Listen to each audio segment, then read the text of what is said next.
था उनके मन में क्या है। फरीसियों में निकुदेमुस नाम का एक व्यक्ति था जो यहूदियों का सरदार था। एक रात वो यीशु के पास आया। हे रब्बी, हम जानते हैं कि तू परमेश्वर की ओर से गुरु होकर आया है, क्योंकि कोई ऐसे चिन्ह नहीं दिखाता जब तक परमेश्वर उसके साथ ना हो। मैं तुझसे सच सच कहता हूं, जब तक कोई नए सिरे से न जन्मे वो परमेश्वर का राज्य देख नहीं सकता। मनुष्य बूढ़ा होकर कैसे जन्म ले सकता है? निश्चित है वो अपनी माता के गर्भ में जाकर फिर से जन्म नहीं ले सकता। मैं तुझसे सच सच कहता हूं, जब तक कोई पानी और आत्मा से जन्म नहीं लेता वो परमेश्वर के राज्य में प्रवेश नहीं कर सकता। क्योंकि जो शरीर से जन्मा है वो शरीर है, और जो आत्मा से जन्मा है वो आत्मा है।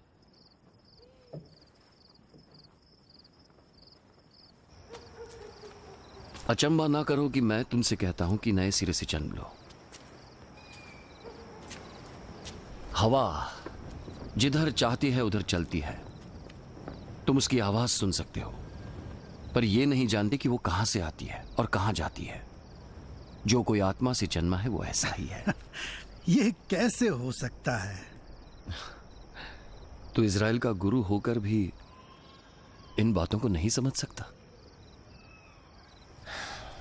मैं तुझसे सच सच कहता हूं कि हम जो जानते हैं वही कहते हैं, और जिसे हमने देखा है उसकी गवाही देते हैं, और तुम मेरी गवाही ग्रहण नहीं करते।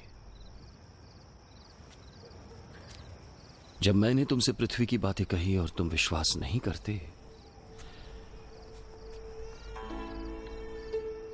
तो फिर तुम मेरा विश्वास कैसे करोगे जब मैं स्वर्ग की बातें बताऊंगा? कोई स्वर्ग पर नहीं चढ़ा, केवल वही जो स्वर्ग से उतरा, जो मनुष्य का पुत्र है।